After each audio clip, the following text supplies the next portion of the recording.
ekstremis. Memang tidak usah jadi teroris, tidak terlalu jadi teroris. Semua itu mungkin, Kang. Ning dunia semuanya mungkin. Singkat cerita Nabi itu sudah di Hudaybiyah. Hudaybiyah dengan Mekah kan tinggal sekitar paling 40 kilo. Saya pernah itikaf di masjid yang pernah dipakai Hudaybiyah. Kan sekarang jadi mikot ya. Termasuk mikot umroh di Mekah kan apa? Hudaybiyah kan mikot di yang terkenal kan apa? Jirona, Tanim, Hudaybiyah. Itu perjanjiannya tuh gini. Perwakilan dari Quraisy namanya Suhail bin Amr, siapa? Suhail bin Amr. Perjanjiannya gini, Muhammad kamu tidak boleh masuk Mekah. Kamu boleh masuk Mekah itu tahun depan. Padahal Nabi sudah bilang ke para sahabatnya, ayo kita umroh. Dan diberi hak umroh. Tapi setelah sekitar 40 kilo masuk Mekah, dicegat sama orang kafir Quraisy. Nah, Nabi sakit tenan.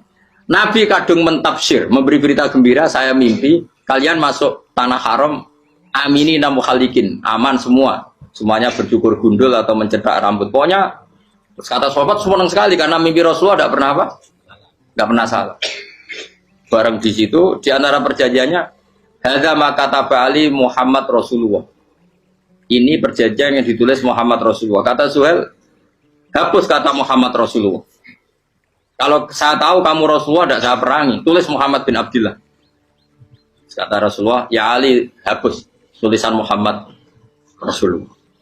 Kata Ali, tidak saya akan menghapus setelah Muhammad Rasulullah. Tapi Nabi unik. Hapus gak popoli, masih hapus aku tetap Rasulullah. Tulisan itu. Jadi Nabi ya rileks saja. Tapi Ali katanya, fawwama ana bimakhihi abadan, saya tidak akan menghapus tulisan itu selamanya. Kata Nabi, kena ragilem gapus. Tanganku didono, aku sih ngapus. Nabi kan umi, tidak bisa baca terus. Tangannya Nabi sendiri yang dilewatkan Ali ke tulisan itu sehingga terhapus. Nabi ya rileks. Wong tulisan ya aku lagi tulis Rasulullah ya tetap Rasulullah. Nabi masih rileks. Terus perjanjian kedua, kalau ada orang kafir Quraisy masuk Islam harus dikembalikan, karena berarti keluar dari habitat. Tapi kalau sudah Islam kok masuk kafir lagi harus dibiarkan, karena berarti kembali ke habitat. Nabi bilang ya nggak masalah. Semua perjanjian itu merugikan Islam. Itu secara fikih pasti salah. Akhirnya Umar itu protesnya keras sekali. Ya Rasulullah, apa engkau masih Nabi? Utakai sengak. Apa engkau masih Nabi? Dan Nabi jawab santai, bala ya saya masih Nabi. Tapi kenapa kamu hinakan kita dan memberikan kehormatan pada orang-orang kafir itu? Jawabnya kan Nabi lucu. Ya agama itu kayak pangeran. Masih aku perjanjian yang ngono kok pangeran sing angkat agama iki tenang wae. Kan Nabi ku perjanjian mek manusa gampang. Jadi Nabi itu sange imannya Allah tetap yu'izzu hadaddin. Allah pasti memuliakan ini agama. Apapun perjanjian yang diciptakan manusia. Makanya bapak saya, Mbah Mun guru saya itu ngaram-ngaram tenan mikir Islam. Islam kok pikir haram, ono sing duwe. Ben ngono. Dunia rusak kok ben tetap Islam mulia. Rasa kok pikir terus keliru-keliru lah perjanjian itu dunia keliru lah. Lo coba Uni Soviet kayak apa hegemoninya? Kayak apa kuatnya Uni Soviet? 100 tahun mengkooptasi Uzbek, Tajikistan dan tapi apa bisa menghilangkan keimannya orang Uzbek Ceknya? Ketika Uni Soviet bubar langsung malah negara-negara itu jadi persemakmuran yang negara apa? Indonesia kayak apa? Dikooptasi PKI, jajah Londo 350. Mbah Soleh Darat alim zaman Londo, buyut-buyutku alim zaman Londo. Iku semondok Mekah ya alim. Zaman PKI ada wong alim. Saiki ayo zaman Islam Nusantara apa ono sing alim koyo. Jadi Islam menarik zaman wis di regani negara, zaman rung di negani negara wis mul. Karena ini agama milik Allah. Punya ketahanan yang luar. Ya, semuanya dari Nabi tentang perjanjian salah lamar. Gak apa-apa. Inna wa ta'ala a'azza hadati. Inna wa ta'ala la yudhi'u dinahu wa la yudhi'u. Pokoknya pengiran bakal ngembar agamanya orang masalah, perjanjian keliru lah. Perjanjian ketiga itu semuanya merugikan Islam. Tapi apa kata Abu Bakar ketika protes Nabi gak dijawab, datang ke Abu Bakar. Menurut kamu gimana? Jawab Abu Bakar lucu. Makanya ini menunjukkan makanya kenapa ahli sunnah berkeyakinan Afdhalus Sahabat itu siapa? Jawab Abu Bakar. Wes samar, perjanjiannya keliru lah, wes keliru lah. Kayak geremeng-geremeng santai geremeng. Tapi la tadkhul bainahu wa baina habib. Kamu jangan masuk wilayah itu hubungannya orang yang terkasih sama kekasihnya. Wes gak masuk akal lah, semuanya menengah. Ya sehingga ya sudah Allah punya. Ternyata nah perjanjian keempat ini yang agak Nabi hanya minta gini toh. Itu saya turuti semua, tapi saya minta satu hal kata Nabi. Bolehkan diskusi tentang Islam terbuka. Makanya diskusi terbuka itu baru kata Nabi. Jangan larang orang mendiskusikan Islam. Itu dok mintanya. Oke dari Suwel, diskusi wae pikirannya Suwel kan, diskusi wae. Enggak masuk Islam, diskusi. Jangan larang orang yang membicarakan Islam secara terbuka. Ada kata terbuka dari Suwel, oke enggak masalah. Itu dok, yang itu pun enggak jelas menguntungkan Islam apa? Enggak. Akhirnya apa yang terjadi? Darun Nadwa, tempat-tempat pertemuan, terus ini gedung parlemen. Semuanya itu diskusi. Sajane Muhammad itu sopot. Konsep Islam itu. Dan semua yang cerdas juga. Sajane ya benar Muhammad. Nyembah watu banyak giok tenan. Wah ini giok tenan watu kok di. Terus nak Yahudi. Yahudi ora bener bisa, Nasrani ora bener pangeran atau. Wah justru. Suwe-suwe hasil diskusi sepakat. Jadi tetap bener Muhammad. Tetap bener Muhammad. Akhirnya hasil diskusi itu akhirnya mereka membatalkan perjanjiannya sendiri. Perkara baru kayak apa? Malah Nabi ketika balik di Medina, Umar sempat protes yang dalam. Oke ya Rasulullah, saya nerima konsep Anda, tapi saya menyisakan satu pertanyaan. Jadi jenengan ini ada ayat yang nurjono latat khulun al masjidal haroma insyaallahu aminina muhallikina ru'usakum. Lah kok nyatane ra sida mlebu Mekah, malah kita terusir kembali lagi ke Medina. Iku Nabi yang agak lucu ngendikan. Mak, ning ayat iku ra gak ono taune. Apa ono ayat iku tahun iki sing ngatene tahun iki ra kowe. Jadi Nabi iya ora ono taune ya. Ora ono taune kok tahun dhewe kan kira-kira. Ayat itu kan gak ono taune, Umar ae sing GR nafsiri tahun ini. Mau suatu saat kamu akan masuk Masjidil Haram. Tapi kan gak ono taune ayat itu. Apa di ayat itu ada tahunnya Umar dan Allah bilang tahun ini ya enggak, ya sudah kalau gak ada tahunnya ya pokoknya mesti kapan-kapan terjadi. Tapi rasa itu. Kalau suge rugen kan gak ada tahu nih, rasa. Mau aku dong gak ada suge, tapi kan tanpa tahu. Bisa suwi. Nah, akhirnya apa yang terjadi? Ada diskusi masif di Mekah. Setiap yang cerdas, setiap Nabi tanya, Abu Sufyan siapa? Nabi mau komentar gini, sama siapa teksnya? Misluhu layat jalul Islam. Kalau Islam sudah didiskusikan, otak secerdas Ikrimah bin Abi Jahal, secerdas ini pasti tidak bodoh tentang Islam. Maknanya pasti akal yang waras memilih Islam. Wah, akhirnya Islam jadi masif. Ya sudah, karena Islam sudah masif, tokoh-tokohnya cenderung Islam, akhirnya perjanjian itu dibatalkan sendiri. Akhirnya waro'aitan nasa yadkhuluna fi dinillahi afwaja. Akhirnya mereka berbondong-bondong masuk. Itu artinya apa? Nabi itu gaya perjanjian cara fikih keliru wae, cara fikih cara dohire keliru wae, tetap barokah karena punya hubungan khusus dengan Allah Subhanahu wa taala. Makanya la tadkhul bainahu wa baina habib. Itu kan kayak ya sudah seperti di pangeran. Makanya Sayyid Ali itu Sohibu Simtiduran nak dungawi di antara doanya waj al sayyati man ahbab. Jadikan ya Allah kesalahan saya, kesalahan orang yang engkau cinta. Karena ulama nyontono ngene, saiki Nabi Adam ambek iblis itu padha salah itu. Enggak jawab. Padha salah, iblis itu salah bodoni Nabi Adam salah. Dilarang mangan wit khuldi tetep mangan. Mau trimo rayuane sinten? Iblis. Tapi piye-piye pangeran ku seneng Nabi Adam. Sediluk diusir bar sumat tabahu rabbuhu fataba alaihi bar langsung Adam urung metu kok swarga diwarai. Damke kepengin tak sepuro nggih, tak warai dongane. Iblis tak diwarai. Makane kena ndonga, ngomong. Dadi ngene ya pokoke wong disenengi ku menang. Lah kaya ndonga iku, kowe ora bakat wali biasa wae iki cerita. Ya sudah seperti. Ya, tapi emang ya sudah seperti itu. Nabi Adam itu orang pati keusir tenan, itu fatalah ko Adam Rabbi kalimatin fatal. Jadi orang terlalu jauh dari surga. Kemana lagi pas pertama medun ke bumi, sampai awal diwarai beberapa kalimat sing dadekno di sepuro. Kawat al sayyati man ahbab.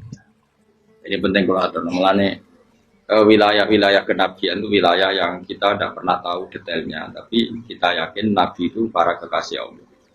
Dan agama Islam ini juga agama paling diridhoi.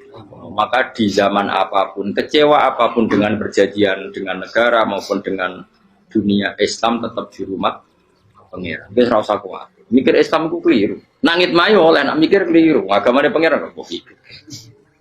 Saya masyhur. Sayyidina Umar itu kan khalifah paling sukses masalah futuhat. Di masalah apa? Futuhat. Dan Ibnu Umar setiap jalan-jalan itu dibully sama orang-orang. Ya Ibnu Umar, boyo kamu itu minta sama bapak kamu supaya dia nyebut penggantinya siapa. Atau bikin suksesi lah. Jangan kok dia khalifah sukses kemudian tidak jelas juntrungannya. Kan dia tetap mati suatu saat. Saking gak kuatnya Abdullah bin Umar, dia matur, ya Abah, engkau harus suksesi. Siapa ya pemimpin setelah jenengan? Lah kenapa? Orang-orang bilang kalau ada orang misalnya penggembala kambing terus ditinggal gelanggang itu dianggap dosa karena kambingnya pasti kocar. Apalagi ini urusan umat. Kamu tahu-tahu mati sebelum sesi ini pasti kacau. Umar langsung marah. Agama Islam itu gak sama dengan kambing kata Umar. Agama Islam agamanya pangeran, mesti diurusi pangeran. Aku mau khilafah, aku mau sukses. Ben aku rasa mikir, engkau nak diurusi pangeran. Jadi Umar itu justru saking hormatnya sama Islam itu dengan cara gak mau mikir Islam. Gak mikir berarti gak khidmah ya, tetap mengkhidmati Islam. Seperti saya ini kan yang khidmati Islam lewat mulan. Tapi aku ora tahu mikir nasib Islam. Islam ora kondang piye. Ditinggal Abu Bakar melaku, Umar melaku, Wali Songo baik kue rak mulya Wali Songo. Saiki jurus mudin yo mlaku, jurus KUA yo mlaku. Jurus mubalek sing kadang matre ku yo mlaku. Berapa kiai sing dadi oknum perkara proposal? Ya agama yo. Wong bapak udah kanca kiai ku mudin, anake mondok. Bareng sangking suwene dadi mudin, zaman iku mudin urung untuk gaji negara. Anake yo dhuwit muni spontan. Cung ora ono mati kok dhuwit. Kok ora ono mati ra entuk. Cung ora ono mati kok dhuwit. Muli ku agama ya ra piye-piye juga. Mergo agama iki diurusi ayo nabi palsu ben kira wae mulai Musailamah sampai Musotek sampai Elia Eden kurang aji. Mulai wali palsu koyo Romo Doso Romo sapa iku. Woi ora kabeh ora masalah. Uni Soviet kayak apa mengkooptasi Ceknya Uzbek. Akhirnya ya kalah Uni Soviet. Lagi Ceknya Uzbek jadi negara Islam. Kayak apa Donald Trump Islamfobia, tapi sekarang orang Amerika malah berbodong-bodong masuk nopo. Pikir malah Islam konsepi malah rusak. Mergo terus di metodologi. Harusnya penyebaran Islam itu begini. Harusnya Mbah Mungkira pangeran ngomongnya harusnya. Orang Islam kadang melaku ya lewat mudin. Ya, saya itu punya santri ini kisah nyata. Itu lahirnya di Bali. Itu bisa baca Fathul Mu'in. Lahirnya di Bali.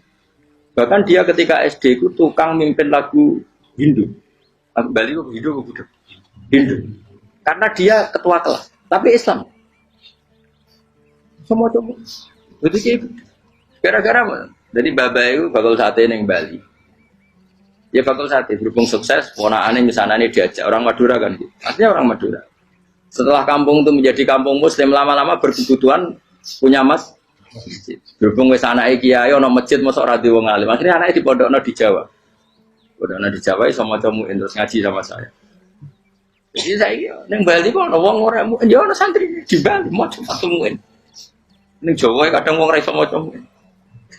Jadi dia mau bakal sate muter.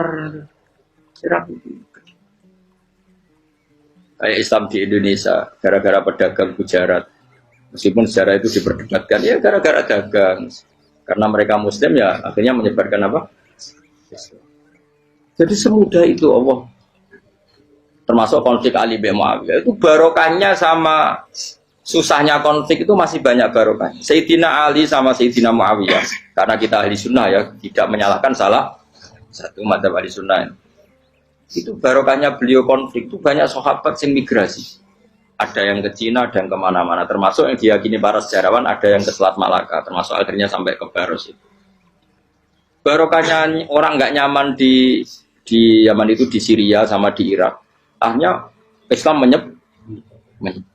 sudah. Andai kan nggak ada konflik itu, mungkin penyebarannya juga lambat. Makanya saya bolak-balik bilang, setan itu ono goblok. Muga ora melok ngaji saiki. Setan ora goblok piye? Kalau ada anaknya kiai 5 lanang kabeh sih, alim kabeh iku didu. Mergo rebutan pondokin. Akhirnya pondok satu titik di desa itu. Misalnya ning Beduan ya di Medan. Gara-gara tuh konflik itu terus sing sitok minggat ning Kalimantan.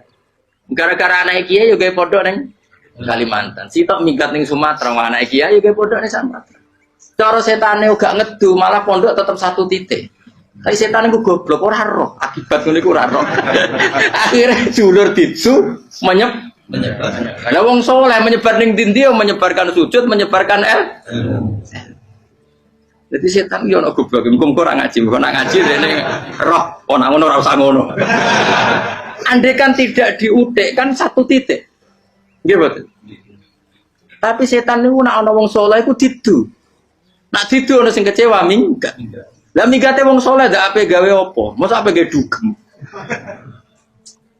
Lah kula anggere wong saleh tukaran Gus iku tukaran gara-gara tukaran sak migat ning Papua ya alhamdulillah. Apik. Kula niku ora Gus kancaku ya Gus-Gus sing minggat ki kuat. Angger pamit kula ora tau tak tangisi. Nuwun kok minggat to bener. Mingate Gus ndak ganti piye. Paling yo gawe pondok apa gawe apa. Setan nganti saiki belum tahu. Mulane muga-muga ora roh. Jadi artinya nak pangeran ngersakno itu segampang itu. Lo coba di Ponegoro kan konflik sama keluarganya yang dulu ada yang mungkin sebagian problem. Neng Sulawesi ya tetap gawe nopo. Pon. Enggak negone semuanya yang kerdeng tinggi. Wali Songo ya.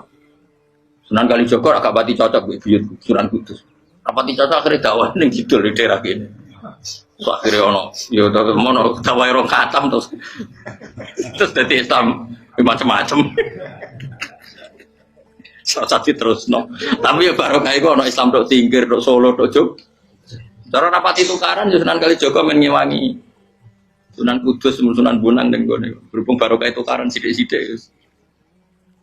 Jadi bahasa saya itu buyut-buyut itu Sunan Kudus itu dua dukung Arya nopo. Senang sekali Joko dukung mungkin itu. Setuju ya. Pokoknya kurang sakit terus-terusnya.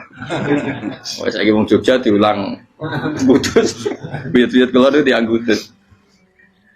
Serasa dijero-jero. Jelas barokah. Mau meratukaran ya utak-utak ning pantura.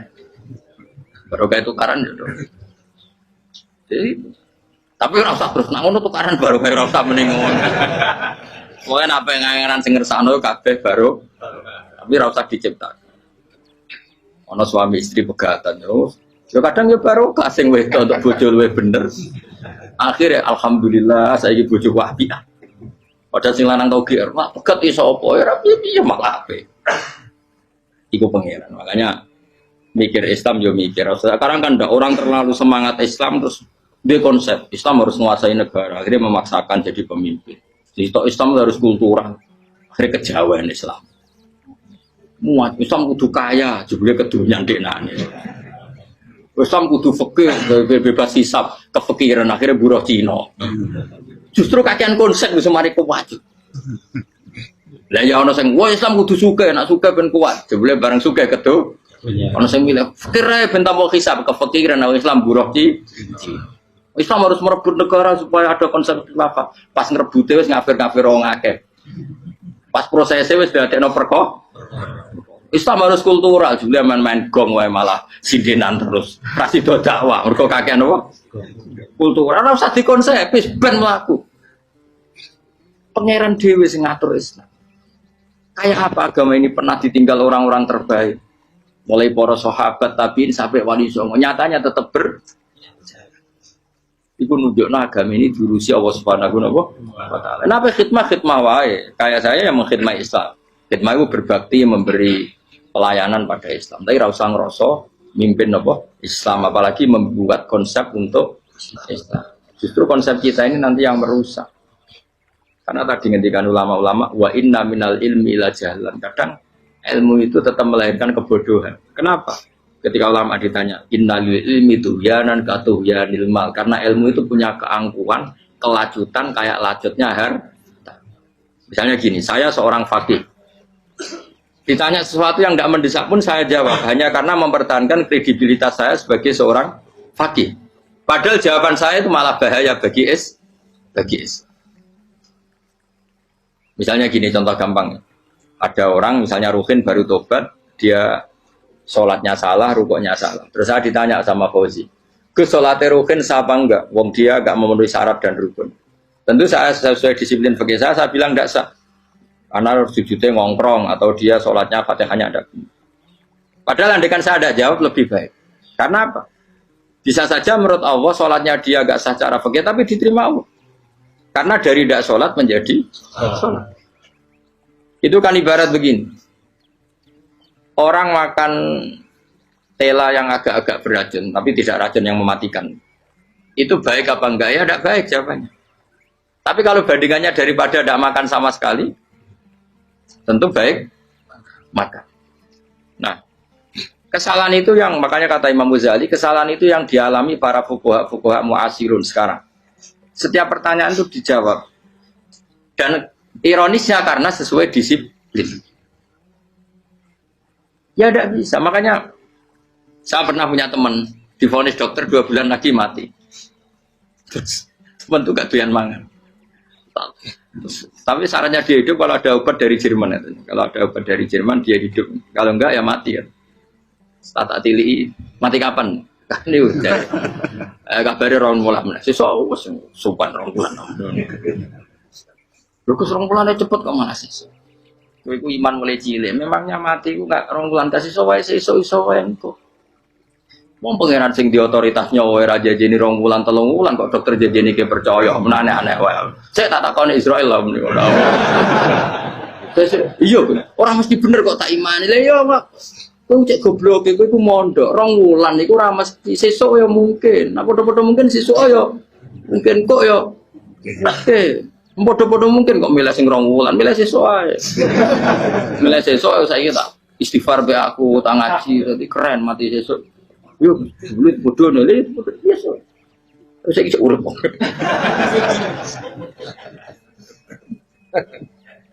Ya karena tadi sesuatu yang enggak otoritasnya itu kita ini kan jadi orang aneh. Agama mulai dulu mengajarkan kita beribadahlah kepada Allah seakan-akan kamu mati besok. Nak kowe santri tenan tanpa diancam mati 2 wulan iku nek ibadah kok mati sesuk 2 wulan iku kesuwe. Lho kula nganti saiki perasaan kula nggih urip sedina. Mulane kula di dhuwit 200.000 cara kula nggih kathah. Urip nganti sesuk ya di dhuwit 200.000 di aki ya. Ana wong butuh dhuwit akeh mergo nyongkone urip suwi. Wis kula ager. Lan kula ora pati seneng derajat, sesuk mati kok di derajat bareng sesuk. Ya kita mangka anaka tamu tuh akhirnya dia terus mulai rileks, mulai sebelum malah ramati. Maksud saya itu kita makanya kembali lagi antumul fuqara'u ila. Kita ini butuh. Makanya kalau suwun semuanya anut para nabi dan kalau ada kesalahan para wali, para nabi itu kesalahannya apa? Mimba bihasanatil abrar sayyiatul muqarrabin. Jadi nabi itu karena hubungannya dengan Allah sangat apa? Dekat. Sehingga hal-hal yang cara dohir itu salah, tapi itu menjadi berkah dan kita tidak pernah kayak apa sulhul apa Hudaybiyah. Makanya kata Abu Bakar nggak ada sulhun a'dhamu minal Hudaybiyah, nggak ada perdamaian yang lebih afdal ketimbang Hudaybiyah. Makanya saya itu termasuk ulama yang setuju, misalnya di McGill di Amerika atau di Kanada itu kan ada Islamic Studies. Saya pernah ditanya, Gus, kalau ada sekolah perbandingan agama, menurut kamu setuju enggak? Saya bilang enggak masalah. Yang penting asal yang dikaji itu Islamnya, bukan orangnya. Kalau yang dikaji orangnya ya copet Indonesia ya Muslim. Kadang koruptornya ketua partai Islam. Wonge kan macem-macem. Yang dikaji Islamnya loh, asal yang dikaji Islamnya. Jangan orangnya. Orangnya bulat-bulat. Wah, juara lah no. Juara. Karena pikiran saya niru Hudaybiyah. Ketika Islam didiskusikan secara masif, tetap yang unggul itu Islam. Hanya Rasulullah minta, nggak apa-apa, semua perkara saya setujui, cuma jangan larang orang mendiskusikan Islam. Akhirnya di Mekah, di Darun Nadwa, di pojok-pojok kampung, di perapatan-perapatan orang tanya, sebetulnya Muhammad itu maunya apa? Mereka ada yang bilang, ya Muhammad kepinginnya wong nyembah pangeran. Pangeran itu apa sih gaya langit bumi? Akhirnya sing situ iya, pangeran di pantas sing langit bumi, pangeran ora tahu saya apa-apaanan. Soalnya sing mulai cerita iya aku tahu nyembah pas tuyoi luwak. Sampai aku izin pangeran kudu yoi. Soalnya sing cerita meneh aku tahu pas nyembah pas tangane coplok. Wah itu cerita kenaifan-kenaifane pangerane. Ya gara-gara boleh dulu nggak boleh dilarang oleh negara. Dari aku pinterin Nabi ya, mau aku jaluk orang boleh mendiskusikan. Karena kalau didiskusikan pasti ja'al haqqu wa zahaqal. Mohon kalau terus nanya. Inna wa yusmi'u may yasha wa ma anta bimusma'il man fil kubur. Fa alam tarono ta ora ngerti sira ta alam tekse ora ngerti sira ana wa ing satuna wa ta'ala iku anzala nurono sapa Allah minas sama'i sanging langit. Awan nurono ma'an ing banyu. Fa akhrajna mongko ngetokno sapa ingsun fi tetep ing dalam dawa akhirna iltifatun ta iltifat. Iltifat itu pindah anil ghaibati sanging dhamir ghaib. Mestine kan fa akhraja. Tapi dadi napa? Fa akhrajna. Harusnya kan Allah menurunkan hujan dari langit kemudian Allah mengeluarkan beberapa buah. Tapi diganti apa? Fa akhrajna. Kemudian kita Allah maksudnya. Kami Allah menurunkan bihi sebab anane mak samarot dan ing boro-boro buah. Mukhtalifan ingkang warna-warna apa alwanuha pira-pira warnane sama. Maksudnya Allah ingin menunjukkan kekuasaan. Sekarang orang sama-sama dari sperma. Ada yang kafir, ada yang mukmin, ada yang kriting, ono sing bangir, ono sing elek. Anggap aja kayak buah. Buah itu dari tanah yang sama, dari air yang sama. Kemudian melahirkan buah yang beda. Memangnya misalnya buah sing kecut ya ning bumi Indonesia. Pikirnya ditanduri pelem manis yo ning bumi Indonesia. Mestinya kan kalau buminya sama kan nak kecut kabeh, nak manis. Tapi ternyata enggak. Allah bikin buah yang macam-macam rasanya, macam-macam warnanya dari tanah yang satu, dari air yang satu. Itu kenapa gitu ya? Saking kudrahnya Allah, saking kekuasaan Allah. Mukhtalifan khali warna-warna apa alwanu beberapa warnane samarot ka asdoro kaya dene ijo. Wa ahmarolan abang, wa asfarolan asfar. Asfar itu agak kekuningan. Wa irial lan yane kabeh. Wa minal jibali lan iku setengah saking beberapa gunung judadun utek beberapa dalan. Delala Allah masih ada gunung sing tak tahu diambah manusia lah ya. Delala ada desain alam yang paling layak ada ya selalu ada yang layak dilewati jam wujuda tori konteks dalan fil jumirihi landiane napa jabal bidon kang putih-putih jadi kados gunung-gunung teng Indonesia. Nah didelok wajo kemudian ada jalan mesti nyelirit ketok putih wa khumrun lan ana sing kemerah-merah ron ke kuning-kuningan ya mukhtalifun ingkang beda-beda alwanuha apa pola warnane judat fil jibal bisidati ana sing terjal wa filan ana sing kropos yes kaya gunung-gunung itu kan ana sing apa cengkramane ku enak berarti sidah ana sing napa dari tanah sing napa kropos wa qara bi busud lan pira-pira watu kemloso piye kuna manane kemloso watu besar sudun kang ireng-ireng atfun ala judat suhur untuk beberapa watu syadidatu sawati kang banget ireng. Artinya gini loh, intinya misalnya bumi itu dari apa kita tidak pernah tahu, kalaupun tahu kita tidak bisa mengendalikan. Nyatanya bumi warnanya macam-macam, buah-buahan ya macam-macam. Iku nunjukno kabeh iku kudrahe Allah Subhanahu wa taala. Yuqalu den ucapno kaciran kang akeh aswadu tur banget ireng hirbibun wa qalilun hirbib aswad. Niku bahasa mawon guys, pokoke wong Arab niku biasa ireng banget, ireng jelinteng. Lah ngeten. Aswad itu maknane iku wong Jawa lho, nek muni ireng banget misal ireng jelinteng. Pokoknya wis ireng disifati sesuatu yang mempertegas apa? Kehitamannya. Wa minan nasilan setengah sing manusa wa dawabilan pira-pira tan napa kewan.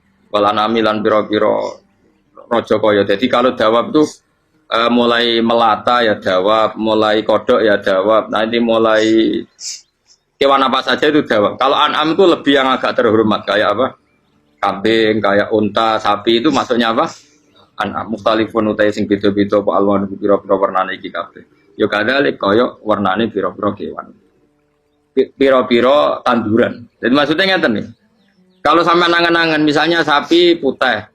Engko tahu-tahu dia anak rodok kemerah-merahan. Engko dia anak ke hitam dari mani yang sama. Dulu-dulunya misalnya enggak Gus, kalau hitam itu pasti babanya ada yang agak hitam. Senajan toh sekarang pas bapaknya, indukannya, ibunya sudah putih. Tapi tetap aja asal usulnya dari satu. Ya tetap asal usulnya dari satu. Sekarang jadi variasi banyak, tetap asal usulnya satu. Kok sampai beda-beda itu kabeh kekuasaane Allah. Kahtila visi mari kaya dene bedane boro-boro buah wal jibali lan. Yang memahami itu semua tentu ulama. Innama yakhsyallaha min ibadihil ulama. Innama yakhsam sini wedi banget Allah min ibadi sing boro-boro kaulane Allah sapa ulama boro-boro ulama. Allah itu menilai itu tidak sama dengan pikiran kita. Makanya kubu sebelah itu terlalu ekstrem. Memaksa Allah berpikiran kayak dia. Satu karena kurang ngaji. Nomor dua ya tadi emosinya lebih tinggi ketimbang intelektualnya. Ini penting saya utarakan. Ternyata orang yang nyuap tadi apa nilainya plus, yaitu dia iman sama dawai Rasulullah Shallallahu Alaihi Wasallam. Kalau yang namanya saksi itu penting. Cuma dia mendapat cara itu lewat suap. Tapi kan iman. Iman kalau dawai Nabi itu benar. Kalau ada saksinya pasti min ahlil jannah. Terus dia nyari saksi harus dibayar ya dibayar. Sekarang sama iya 1 juta. Sekarang saya tanya di KPPS atau di mana-mana saksi pemilu itu dibayar enggak? Dibayar sah apa enggak? Sah. Jadi kadang kebenaran itu harus dibayar. Ini penting saya utarakan karena ada orang perempuan cantik dirayu, digaji supaya main di niklab, dibayar jadi orang maksiat. Lalu mungkin ada ustadz gaji dia, bayar dia supaya mondok. Gak tahu terusannya apa, terus dibayar apa enggak tahu saya.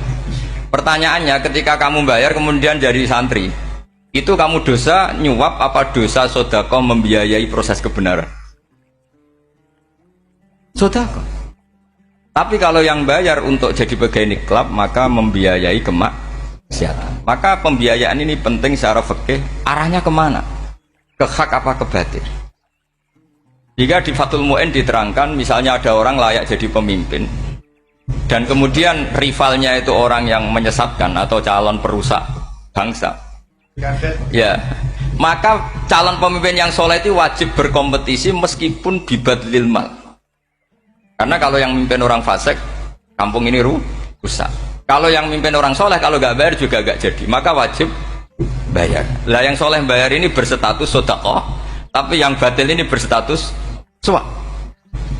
Kenapa demikian? Karena yang namanya riswah atau ada yang baca ruswah adalah pembayaran untuk mengehakkan barang batil dan membatilkan barang hak. Sementara pembiayaan orang soleh adalah untuk memperkuat hak. Nah orang tuh nggak tahu, yang ngajinya ndak hatam-hatam tuh taunya pokoknya ar-rosi wal murtasi benar. Tapi nggak pernah mikir lalu definisi riswah atau ruswah itu apa. Ini bukan provokasi supaya semua calon bupati gubernur nyuap ndak, hanya nyuruh mereka sodako saja. Jadi kalau nggak jadi, tapi sodako betul ya, kalau nggak jadi ya tetap ikhlas. Mau dari awal memang sodako. Lah soal gremeng ya bawaan manusia gitu ya. Ya nggak apa-apa, namanya tetap gremeng. Ini penting saya utarakan. Makanya menurut saya itu bangga dengan Pak Hamid karena sepupu mbah saya itu karena alimnya. Meskipun banyak orang mensifati beliau wali dan memang wali betul, tapi saya tetap menstatuskan beliau orang alim. Yang dari kelaziman alim itu beliau wali. Jangan dibalik, wali dulu baru alim. Karena dalam beliau orang Lasem dan kaidah di Lasem itu fakullu alimin waliyullah walaysa kullu waliyillah aliman. Jadi kalau kaidah di daerah Jawa Tengah itu semua orang alim pasti wali, tapi kalau wali tidak mesti alim. Sehingga kalau menstatuskan alim itu keren. Kalau di Jawa Tengah status alim itu keren. Dan soal keramat yang kaitannya dengan Mbah Mun itu masyhur itu dulu ketika Pak Hamid santai-santai sama Pak Detaifur sama keluarga lah. Beliau mau istirahat, kemudian yang datang Kiai Maimun, Mbah Mun zaman itu masih dipanggil Gus. Topo pur, ada Pak Taifur di situ. Kata Pak Detaifur, kalau manggil Pak D itu Gus Mun. Dan itu Pak Hamid ngendikan rojulun alimun wali. Ada Pak Taifur, orang lelaki yang alim yang wali. Di beliau muji Mbah Mun juga alimun dulu, rojulun alimun wali. Ini penting saya utarakan karena kesanatan keilmuan beliau jelas dari beberapa keluarga di Lasem. Karena di daerah Fakhriyah itu yang tempat lahirnya Pak Hamid juga lahirnya mbah saya. Itu mbah-mbahnya sudah orang alim, termasuk Kiai Sidik Jember itu juga lahirnya di kawasan pondoknya Pak Hamid Fakhriyah. Dan Kiai Sidik punya anak yang namanya Ahmad Sidik yang jadi apa? Rois Am yang sekarang ada Gus Wirjon macam-macam, itu semuanya juga keluarga Lasem. Nah saya cerita keluarga ini penting bukan karena tafakhur atau tabai, bukan, karena Allah itu membuat satu tradisi besar memang lewat dzurriyyah. Sehingga Allah ngendikan misalnya ulaikal ladzina an'ama Allahu 'alaihim minan nabiyyin min dzurriyyati Adam wa mimman hamalna ma'anu wa min dzurriyyati Ibrahim wa Israila wa mimman hadaina wastabaina. Karena tanpa dzurriyyah itu enggak ada tradisi, enggak ada kultur. Misalnya saya menjadi hafal Quran, dulu bapak saya itu tiap zaman Pak Hamid masih sugeng, yang semaan di sini itu pasti bapak saya, namanya Kiai Haji Nur Salim. Kadang diajak baca Quran di kamarnya Kiai Hamid. Karena kalau bapak saya itu mantu ponaan sama Pak Hamid. Itu dulu bapak saya memotivasi saya supaya hafal Quran itu gini, kowe kudu hafal Quran. Nak kowe hafal Quran, iku kepaten obor. Kok anak merapal luwe duwe alasan. Jadi kalau ada Gus tidak alim itu mesti salah bapaknya. Karena kalau bapaknya bisa baca Wahab, anaknya mau baca primbon tuh malu. Tapi kalau bapaknya sudah bacanya WA, anaknya jadi primbon. Era cucu sudah dukun. Era cucu sudah kayak Dimas Kanjeng, nanti itu pasti. Karena nggak ada rasa malunya. Tapi kalau bapaknya alim, baca Wahab misalnya, juga qanaah, anaknya juga itu figurnya. Cucunya juga gitu figurnya, makanya disebut dzurriyyatam ba'duha min ba'd. Ini penting. Dulu Mbah Mun itu sering ngijazahi saya, itu persis ijazahnya bapak, ijazahnya Mbah Hamid. Kalau punya amplop itu ya dibeda-bedakan, ini amplop dari tamu, ini dari pejabat, ini dari orang fakir. Jika penggunaannya juga sesuai itu, tidak serampangan. Karena dianggap amanat, kalau kita salah tasarruf maka menjadi hisab. Kalau sekarang nggak salah dikumpulkan. Orang desa salam template wadol pitik kuru wedhus kuru ambek guse tuku HP seri terbaru itu kan kasihan ya. Padahal sing salam template itu ibunya kerja di Malaysia, mungkin gelantungan ngecat tembok di Malaysia. Hasil salam template dienggo Gus tuku HP terbaru itu kan nggak imbang. Nah juga tuku tasbih kan sumbut. Ini bukan nyindir tapi ngamuk. Jadi ini penting karena semuanya itu ada hisabnya. Walatus alun yauma idzin anin naim. Karena tradisi ini harus kita teruskan ala qadril istithaq.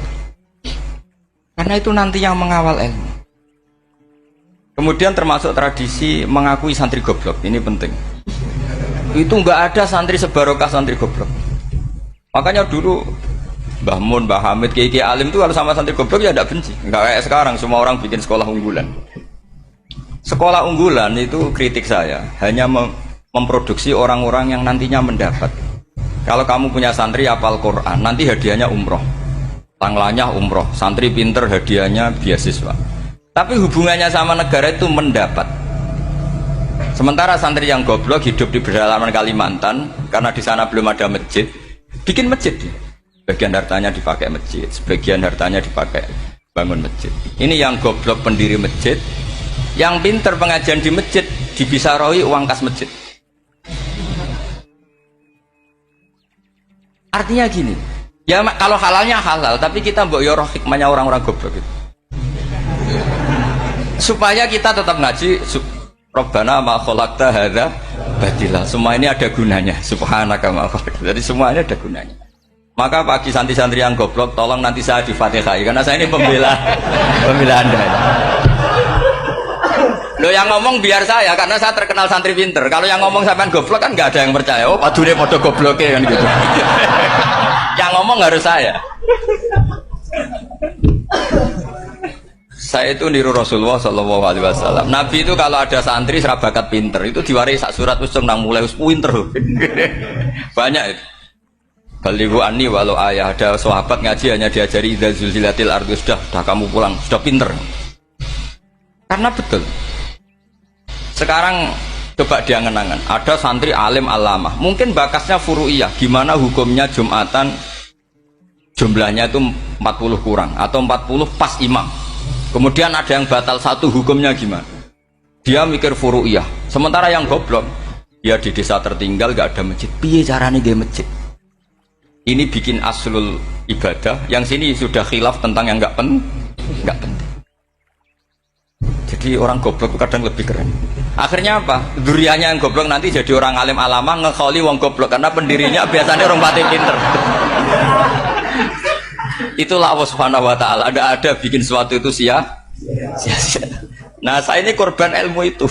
Akhirnya santri saya banyak yang nggak jelas. Ya, tapi ya saya terima saja. Saya santri itu macam-macam.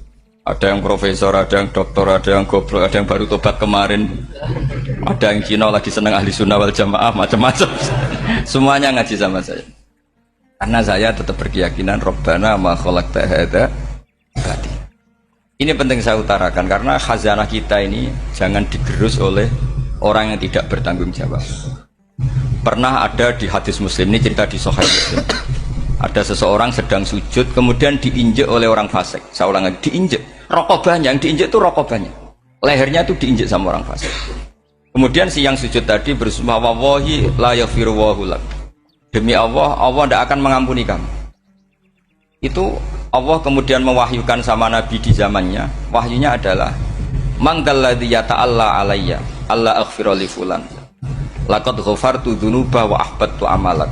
Siapa yang mencantut namaku dengan menstatuskan saya tidak bisa memberi maaf, sungguh orang itu saya maafkan, dan yang ahli ibadah amalnya tak cabut semua, tak hapus semua.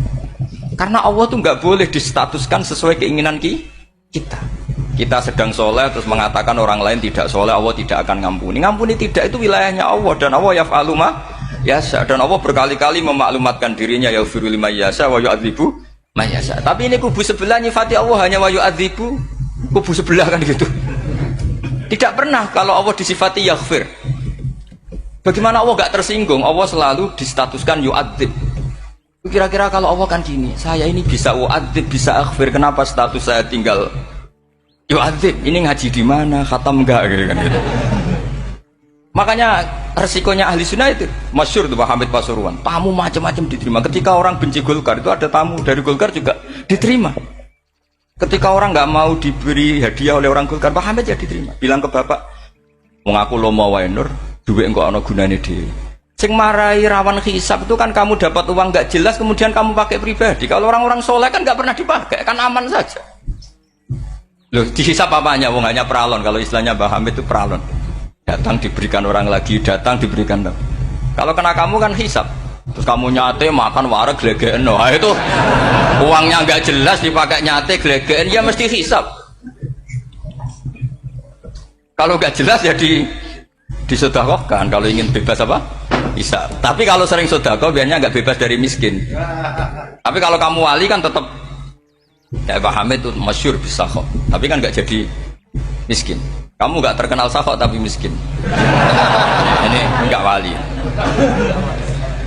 Ini penting. Jadi kebanyakan orang ekstrim karena mensifati Allah Ta'ala itu hanya dengan status yu'adzib, tidak dengan status yaghfir.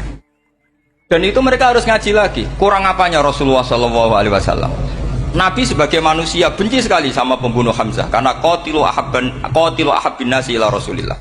Itu sama Wahsy. Siapa yang nggak tahu Wahsy? Qatala ahabban nasi ila Rasulillah, itu qatala Hamzah. Dan ketika Nabi nyuwun sewu maksud no Wahsy, Allah malah menurunkan ayat laisa laka minal amri syai'un aw yatuba alaihim. Ada pilihannya aw yatuba alaihim. Apa yang terjadi? Justru Allah mentobati Wahsy. Memaafkan Wahsy, mentobati Wahsy. Ada sahabat yang dipuji Nabi hamamatul masjid, akhirnya su'ul khotimah. Kita tahu ceritanya siapa? Sa'labah. Makanya kata Mbah Mun sering cerita ke saya. Banyak orang darani saya itu tidak jelas, kata Mbah Mun, karena saya sama siapa saja baik, sehingga banyak yang nuduh saya itu tidak jelas. Kata beliau, ulama paling jelas ya saya ini, karena masih orisinil, kata beliau. Tapi pakai bahasa Jawa, karena tadi Mbak Idris bilang ada yang MA ya, Madura asli tadi, makanya saya terpaksa bahasa Indonesia tadi. Kata Mbah Mun, ulama paling jelas ya saya, karena saya menyikapi siapa saja baik, karena di hati saya hanya membaca laisa laka minal amri syai'un aw yatuba alaihim aw yu'adziba. Kenapa kamu vonis si buruk? Bisa saja nanti baik. Yang sedang baik bisa saja nanti Kalau nasib seseorang nggak jelas, kenapa kamu sikapnya jelas? Nah, ini orang-orang nggak ngaji itu memaksa orang lain jelas. Ini kubu sebelah pasti salah, ini pasti benar. Oh manusia kok dipasti-pastikan gimana? Kita ini tidak nabi. Kalau nabi maksum pasti benar. Kalau sampean apa? Maksum bisa. Jadi ketidakjelasan para ulama ini berdasar konstitusi tadi, bahwa itu wilayahnya Allah. Ini penting saya utarakan. Jadi penting sekali. Jadi orang yang sedang fasik sekarang bisa saja nanti tobat. yang sedang sekarang soleh bisa saja nanti masalah. Hingga Rasulullah tetap mengajarkan ya muqallibal qulub tsabbit qalbi ala dinik. Jadi kalau ngaji itu khatam. Khatam itu begini misalnya ya. Saya pernah ngaji Ihya, belajar Ihya khatam. Bahkan saya punya takrirannya berdasar kitab Ithaf, sarahnya Ihya. Kalau ingin tahu sanadnya sarah Ihya, ya misalnya Gus Idris ini, Idris ngaji Mbah Hamid Pasuruan, ngaji Mbah Dimyati. Mbah Dimyati ini ngaji sama kakaknya Kiai Mahfud Termas. Kiai Mahfud ngaji sama abahnya Kiai Abdullah. Kiai Abdullah ngaji sama abahnya Kiai Abdul Manan. Kiai Abdul Manan ini mulazim terhadap Sayyid Murtado Az-Zabidi. Jadi kalau santri Salafiyah ini ya kira-kira topkoh Sabiah. Karena Mbak Idris Sadisa ya kira-kira sampean itu dari pengarang Ithaf itu baru topkoh berapa? Sabiah, masih keren. Turun pitu. Masih kaya lah. Lah kamu kok miskin? Turun ke wolu katanya kan. Jadi nanti kalau kamu masih keren. Itu sampean ngaji kitab kalau khatam. Saya ulang lagi kalau khatam. Itu memang ada bab-bab di mana ulama itu harus tegas, harus tafrik bainal haqqi wa bainal batil. Oke, itu bagus. Mana yang hak, mana yang batil kita bedakan. Di bab itu bagus. Tapi kalau nanti kamu ngaji bab tawadhu, lihat di Bidayatul Hidayah atau di semua kitab tasawuf, bab tawadhu itu, kalau melihat kamu orang kafir, kamu melihat orang apa? Kafir. Ini aso ma'akufri, ini maksiat wajar dia kafir. Saya ini muslim kok maksiat. Fadam bi akbah, maka dosa saya lebih buruk.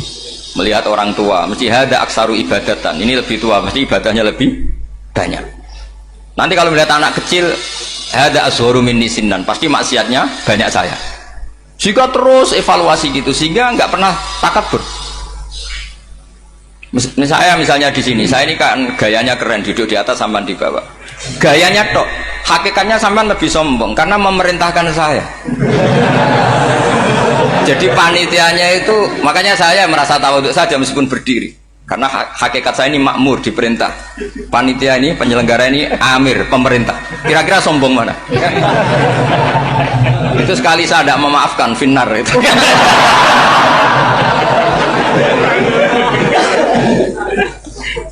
Tapi insya Allah tak maafkan. Iya masih insya Allah. Jadi ini penting. Jadi mbok ya orang-orang yang ekstrim itu mikir keinginan Rasulullah SAW itu umatnya meninggal dalam keadaan baik. Makanya benar tadi, notulen tadi, kalau doa, kalau ingin mandi itu memang harus ada jadabnya. Tapi yang asli loh ya, jangan gaya-gayanan. Ya asli betul, yang nggak khilaf memang asli. Itu ada seorang wali doa di depan Nabi itu begini, ya Allah saya harus jadi orang soleh. Allah diharuskan itu kan nggak sopan ya. Ya Allah saya ini harus jadi orang soleh. Kenapa? Sekali saya soleh maka surroh habibu, yang senang kekasihmu.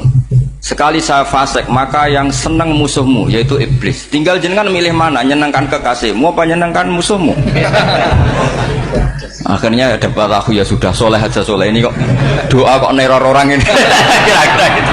Jadi ya Allah saya harus jadi orang soleh. Kalau saya jadi orang soleh surroh habibuk, yang senang kekasihmu.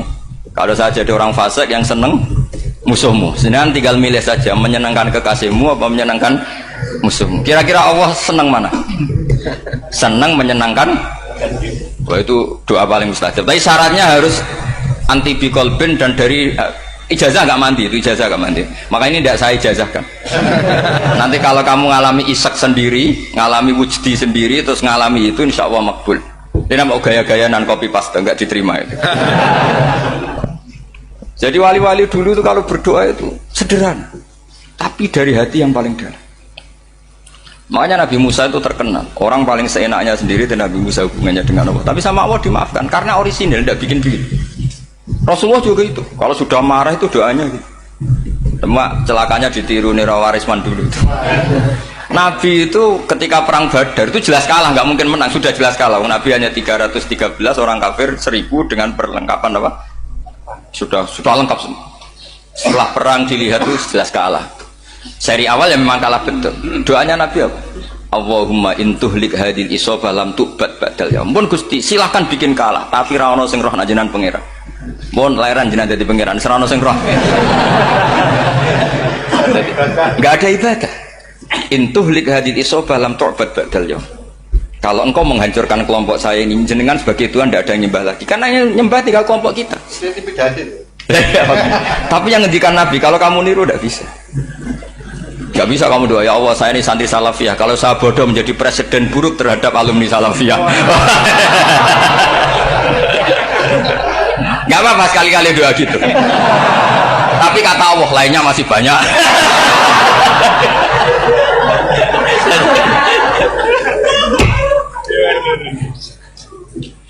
Tapi itu syaratnya tadi harus ada al-wujdi wasima. Jadi makanya Imam Ghazali punya kitab al-wujdi wasima.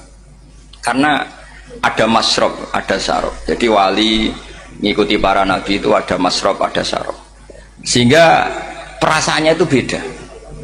Saya punya sekian contoh. Makanya tadi saya bilang di sini yang cerita nanti tak baca Arabnya ya tabarruk dengan Jamil apa? Salim. Jadi Nabi menyontohkan gini ya. Hubungannya Nabi dengan umatnya itu kata Rasulullah ibarat orang punya unta atau sapi yang susah, yang sarodat itu berat.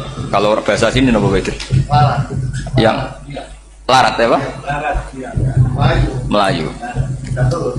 Terus orang-orang lain ingin membantu, kubu sebelah ingin bantu, tapi ketika mereka ingin bantu malah unta ini tambah lari karena asing. Semua selain pemiliknya ini kan bagi unta itu asing. Jadi mau dibantu ditangkap tambah lari karena ini orang asing semua. Ngajinya agak jelas, asalnya agak jelas, tapi mau ikut ngurmat Islam ini asing semua. Akhirnya kata Nabi yang punya unta itu tadi datang, kemudian ngambil rumput, terus unta itu dipanggil, kemudian unta itu ngikuti. Kata Nabi, ibarat saya seperti itu.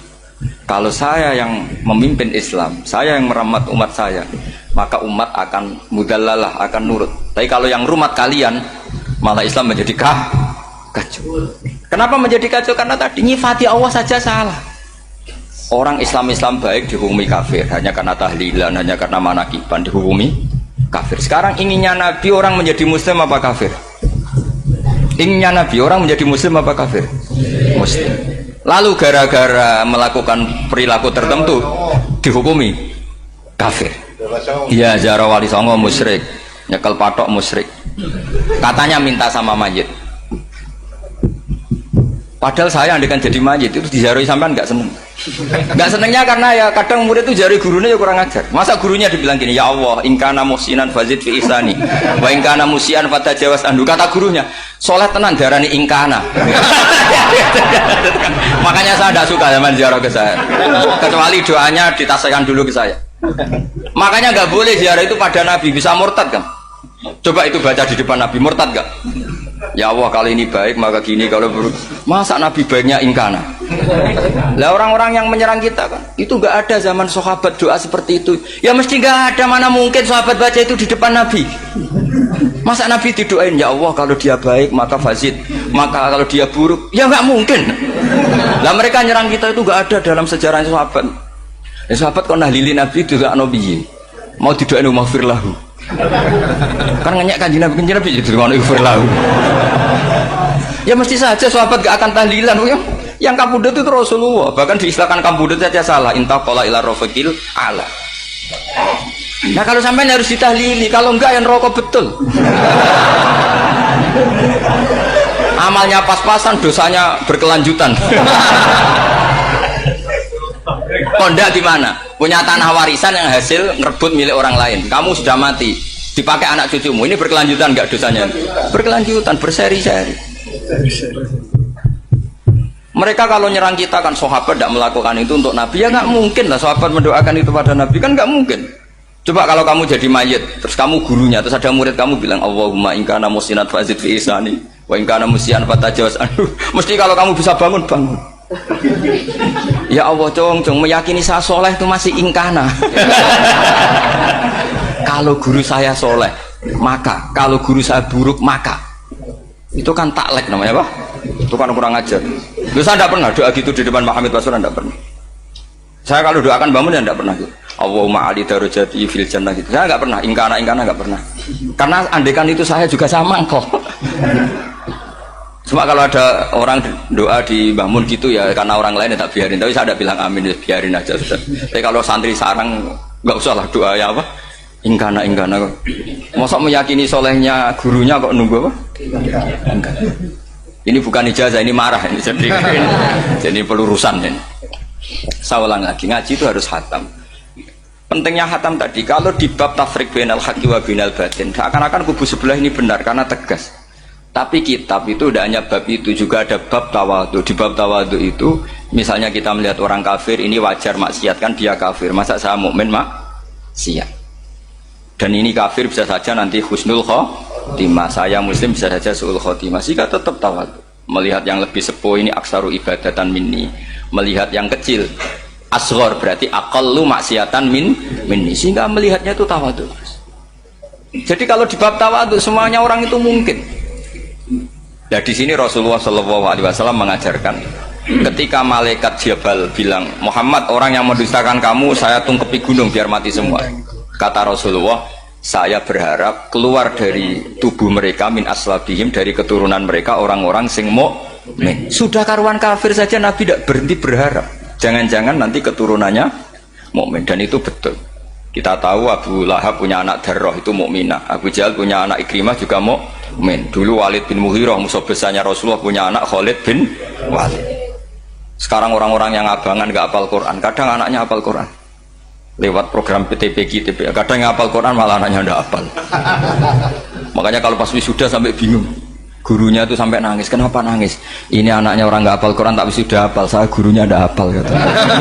Lah kenapa bisa jadi hafid? Karena guru sewaan kata. Itu banyak sekali. Ini penting saya utarakan supaya ekstremitas itu berkurang. Logika-logika yang dibangun ulama itu ngikuti riwayat. Agama itu ngikuti riwayat, bukan sekedar akal. Saya punya contoh ketika kitab Ihya menutup kitabnya, yaitu Imam Ghazali. Itu ada dua orang, ini di akhir kitab Rojak dan dipakai nutup kitab Ihya sebagai rojaknya Imam Ghazali. Ada dua orang min ahli nar dipanggil sama Allah. Ini sekaligus ijazah, kali ini ijazah betul. Yang dipanggil ke surga itu masih muqayyad dan biangkalil jahim, masih muqayyad, masih dibelenggu sama atribut neraka. Terus sama Allah ditanya, piye jong kabarin rokok? Wah syarra makanan Gusti rokok jenengan takokno sekarang ra enak jen.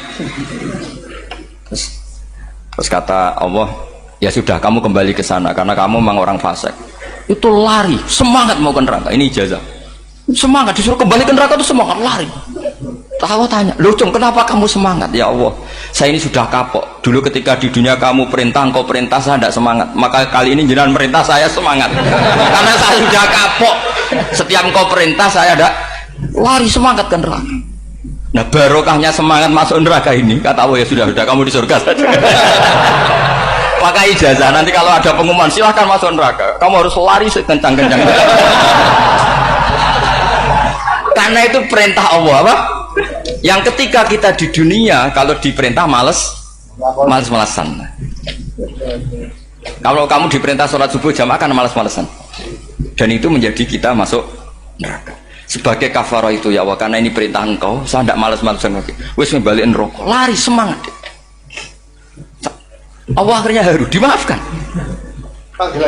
Panggil lagi, sudah di surga saja.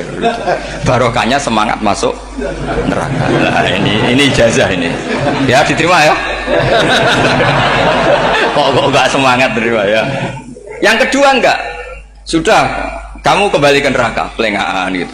Enggak semangat. Allah dilihat terus enggak semangat. Kenapa kamu toleh-toleh ya Allah? Saya tidak pernah ngira ketika engkau manggil saya ke surga, kemudian engkau kembalikan lagi ke neraka. Ya sudah di surga saja, barokahnya husnudzon. Jadi ini ijazah, kamu milih dua itu, milih yang mana terserah. Artinya apa? Logika kamu itu tidak mesti masuk apa yang dilakukan oleh Allah Subhanahu wa Ta'ala. Itu logika kamu kan tidak masuk, tapi Allah yaf'alu ma yasha. Ini penting saya utarakan. Nah tapi orang-orang ekstrim itu maunya nyifati Allah dengan status yu'adzib, yantakim, Jabbar, Qahar. Sifatnya Allah Ta'ala itu 99. Kenapa apal kamu hanya satu? Jadi tetap saja menghadapi fenomena seperti ini tetap laisa laka minal amri syai'un aw yatuba alaihim aw yu'adzib. Sehingga setahu saya Mbah Mun, Mbah Hamid Pasuruan, guru-guru kita, habaib yang alim-alim itu melihat tamu macam-macam ya dilayani semua. Karena ini ngadepi fenomena sosial yang semuanya tidak jelas. Kalau nggak jelas apa? Ya kita bisanya berharap karena afdolul ibadah itu intidharul farad. Kalau belum Islam sekarang kita harapkan nanti. Kalau bapaknya enggak kita harapkan anaknya. Kalau anaknya belum kita harapkan cucunya. Karena agama ini limangka nayarjuwo hawal yaumal akhir. Agama ini bagi yang terus berpengharapan, bukan bagi yang putus asa. Ini penting saya utarakan. Jadi apalagi Allah sudah punya rencana tadi, yang goblok-goblok di pedalaman Dayak bikin masjid, yang pinter-pinter ramen lomba untuk sangu, untuk umroh. Kira-kira memberi sama mendapat pahalanya keren mana? Memberi. Tapi tidak usah jadi goblok. Goblok tidak usah direncanakan, sudah terjadi. Jadi makanya saya bela karena sudah terjadi gitu. Tapi tidak usah direncanakan. Nanti terus wah goblok aja cara Gus Bak gak apa-apa ndak. Sudah kadung, ini cuma kita itu iman ya. Jadi karena yang pinter itu yang jumlahnya tidak banyak. Ini kita bully saja. Karena kamu bully pun tetap mulia kan orang pinternya. Tapi kalau orang goblok gak dibela habis dia. Yang pinter, buat dikritik kayak apa kan tetap mulia kan? Lah yang muji sudah banyak, saya ngeritik saja lah. Ini tidak akan jatuh. Tapi yang goblok ini kan nggak ada yang bela. Saya sebagai umatnya Rasulullah, pecinta umat Rasulullah tak bela, tenang saja. Ada hikmahnya apa? Hikmahnya orang goblok. Betul loh, saya itu sering ketemu dokter, ketemu profesor tuh nangis. Tak tanya kenapa nangis. Bapak saya itu petani, saya di Jogja sampai jadi dekan, jadi rektor. Tapi saya sekarang rektor, anak saya sekedar SMP naik itu sudah senang. Nggak dengar kabar ketangkep BNN sudah senang. Padahal saya ini ahli metodologi. Ternyata pinter bapak saya. Karena bapaknya tadi hanya petani bisa menjadikan anaknya profesor. Tapi profesor tidak mesti bisa jadi. Anak saya naik SMP aja sudah senang. Karena Allah ingin membuktikan pinter kamu itu tidak ada artinya di depan iradatullah. Di depan apa? Iradatullah. Supaya orang tunduk. Lo coba yang jadi ulama tabi ini tuh rata-rata abnaul mawali, anaknya budak yang dimerdekakan. Karena Allah seperti itu. Ada yang tokoh yang tadi zuriyatam ba'duham empat itu harus kita jaga. Saya termasuk orang yang ditakdir punya mbah-mbah alim, itu juga harus dijaga. Yang enggak alim peluangnya masih banyak, banyak sebanyak-banyaknya. Asal tadi lewat jalur sregep, dan kalau bodoh ngaji saya nanti. Tak ajari robbana ma khalaqta hadza napa? Karena ayatnya gitu, min dzurriyyati Adam wa mimman hamalna ma'anu wa min dzurriyyati Ibrahim wa Israil. Terus terakhir ditutup wa mimman hadaina wajtabaina. Itu umum. Tidak jalur nasab, siapa saja yang hadaina wajtabaina. Ini penting saya utarakan. Jadi ini sebagai penutup tak baca teks Arabnya supaya kita dapat barokah jami'ul kalim. Karena sebarokah-barokahnya bahasa Jawa atau bahasa Indonesia masih barokah bahasa Arab. Cuma kalau tidak saya terjemah dulu, nanti saya baca ini kamu amin, amin dikira doa aja sih. Makanya ini diterangkan dulu, biar gak korban apa? Diamini. Karena saya ini pernah Jumatan di satu kampung, imamnya itu sepuh. Imamnya sepuh, khutbah itu gak selesai-selesai. Karena dia gak bisa menyelesaikan sesuai teks di bukunya itu. Yang belakang mangkel terus amin, amin. Akhirnya Pak Khotib ngadeg lagi, cungkur doa, cungkur.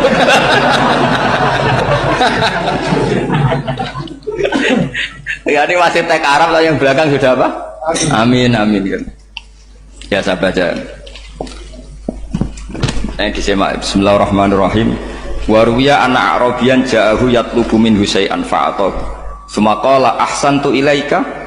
Dikasih sesuatu ya tadi saya contohkan, misalnya dikasih hanya 10.000. Qala al-arabiyullah wala ajmalta, kamu ya belum berbuat baik.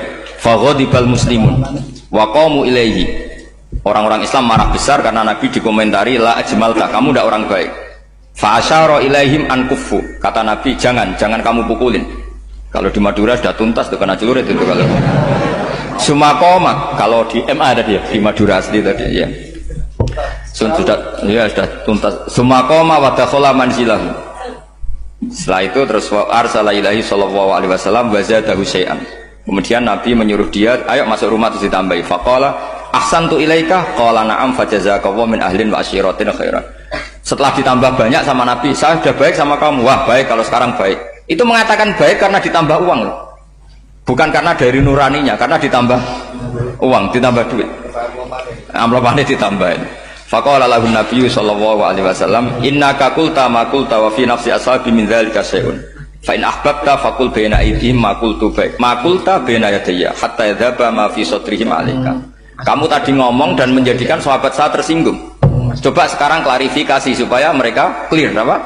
Itu menunjukkan klarifikasi itu termasuk wataknya Rasulullah Shallallahu Alaihi Wasallam. Tadi kamu menyinggung saya di depan umum, maka sekarang kamu muji saya juga harus di depan umum supaya clear, supaya mereka tidak punya perasaan macam-macam. Sudah akhirnya qala na'am falamma kana al-ghadu awil asyu ja'a faqala sallallahu alaihi wasallam inna hadzal arabiyya qala ma qala fazidnahu fazama'nahu radiya kadzalik qala na'am fajazakallahu min ahlin wa asyiratin khairan. Terus faqala Nabi sallallahu alaihi wasallam, ini penting ya bagi semua dai, bagi semua ustaz, masali wa masalu hada masalu rajulin lahu naqatun syaradat alaihi fattaba'an nas wa fa'atba'an nasu falam yaziduha illa nufuran fanadahum sahibuha khallu baini wa baina naqati fa inni arfaku biha minkum. Jadi namanya unta, sapi atau kuda itu lebih terbiasa sama pemiliknya sama orang lain, sama pemiliknya. Kalau orang lain ikut mantu ketika berat malah tambahlah lari. Sama kiai sama umat itu, kalau kiai kan punya syafaqah sama umat, maka inginnya umatnya dimaafkan. Tapi kalau kubu sebelah inginnya mengkafirkan, mendosakan, membid'ahkan, nah, itu bisa diharap nggak umat mau kembali, malah lari. Makanya saya pernah ngalami ini serius. Ada orang tukang ngafir-ngafir nawang NU gitu. Di majlis, satu majlis dengan saya. Singkat cerita, semua NU pinter. Waya jamaah duhur itu waya sholat. Ayo jamaah, aku gak sholat. Kenapa? Kafir sholat bareng. Gak wajib mengkafir sholat. Tidak usah kafir, sholat saja. Mereka itu kan omongannya ta'arud, mengkafirkan kita tapi mewajibkan kita sholat. Sholat wajib gak bagi orang kafir? Gak wajib. Berani gak mereka mengatakan yang dikafirkan tidak perlu sholat karena sudah kafir? Berani gak kira-kira? Gak berani. Jadi omongan mereka itu paradoks semua, karena memang gak pernah ngaji. Gak pernah apa? Gak pernah ngaji. Ngajinya betul-betul gak pernah khatam tadi. Ya, jadi kata Rasulullah, fa inni arfaqu biha minkum wa a'lamu fatawajjalaha baina yadayha fa akhadalaha minkum mil ardi faradda hatta ja'at wastana wa shadda 'aliya rahlaha wastawa 'aliya wa inni law taraktukum kaqaulihi. Terus ya sudah seperti itu. Faradda hatta ja'at wa shadda 'aliya rahlaha wastawa 'aliya wa inni law taraktukum. Terus itu walhasil itu terusannya hadis itu, kalau saya membiarkan dia dengan keyakinannya tadi mengkritik saya dan dia mati, maka dakholan. Jadi intinya gini, senang Nabi dibayar itu sah. Senang Nabi dibayar itu sah. Senang Nabi dibayar itu sah. Jadi ya kalau ada maulid terus kiainya ngasih makan-makan terus menjadi senang Nabi karena ada Bukharinya, itu juga sah. Ono zaitune sah. Terus kiainya senang karena untuk amplop juga sah. Jadi ini sudah ini sama-sama sah.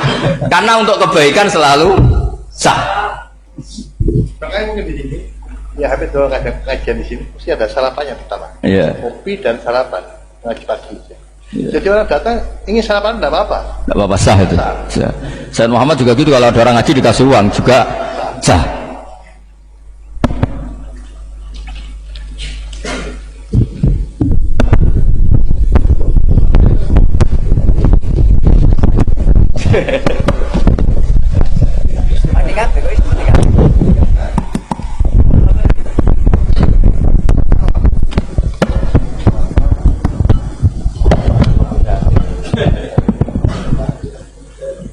Kok kaget? Ya.